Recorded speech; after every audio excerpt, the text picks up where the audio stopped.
14వ తేదీ ఏప్రిల్ నెల 2025వ సంవత్సరం. ఈ రోజు దేవుని వాగ్దానము రోమియోలకు 6వ అధ్యాయము 18వ వచనము. పాపము నుండి విమోచింపబడి నీతికి దాసులైతిరి, ఇందుకు దేవునికి స్తోత్రము. సహోదరి సహోదరులారా, పాపము నుండి మనం విడిపింపబడి నీతికి దాసులమయ్యాము. ఇది మన శక్తి వలన కలిగినది కాదు, కానీ కేవలం దేవుని కృప వలనే జరిగింది. పాపము వలన వచ్చే జీతము మరణము. మన పాపములకు ప్రతిఫలముగా నిత్య నరకాగ్నిని అనుభవించాల్సిన మనల్ని రక్షించడానికి దేవుడు తన అద్వితీయ కుమారుడైన యేసుక్రీస్తుని మానవ రూపంలో జన్మింపచేసి యేసుక్రీస్తు ద్వారా మనల్ని నిత్య నరకాగ్ని నుండి విడిపించాడు. ఇక మనము ఏమాత్రము పాపమునకు దాసులము కాదు. ప్రభుని రక్షకునిగా అంగీకరించిన మనము పాపం నుండి విడిపింపబడ్డాము.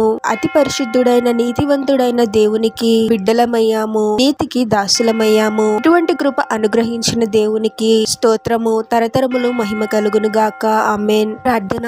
పరిశుద్ధుడవగు ప్రభువా, మీ పరిశుద్ధమైన పాదాలకు వేలాది వందనాలు, స్తుతులు, స్తోత్రాలు చెల్లించుకున్నాము తండ్రి. మరొక నూతన దినంలోనికి మమ్మల్ని క్షేమంగా ప్రవేశింపచేసిన దేవా, మీకే స్తోత్రం ప్రభువా. నిత్య నరకాగ్ని నుండి మమ్మల్ని రక్షించడానికి మీ అద్వితీయ కుమారుడైన యేసుని మాకు అనుగ్రహించారు తండ్రి. పాపము నుండి మమ్మల్ని విడిపించారు ప్రభువా. ఇది కేవలము మీరు అనుగ్రహించిన కృపయే తండ్రి. మిమ్మల్ని రక్షకునిగా అంగీకరించిన మేము ఇక ఏమాత్రము పాపమునకు బానిసలము కాక నీతికి దాసులముగా జీవిస్తూ మీ ద్వారా పరలోక రాజ్యంలో ప్రవేశించుటకు యోగ్యమైన జీవితాన్ని జీవించే వారముగా మమ్మల్ని దీవించమని ఈ ప్రార్థనలో ఏకీభవిస్తున్న ప్రతి ఒక్కరిని పేరు పేరున దీవించి ఆశీర్వదించి అభిషేకించమని, వారు చేసే ప్రతి పనిలో మీరే వారికి తోడుగా ఉండి వారిని అన్ని కీడుల నుండి అపాయాల నుండి మీరే వారిని రక్షించమని ఈ మా మనవులన్నీ యేసుక్రీస్తు వారి పరిశుద్ధ నామంలో అడిగి వేడుకొనుచున్నాము తండ్రి. ఆమేన్.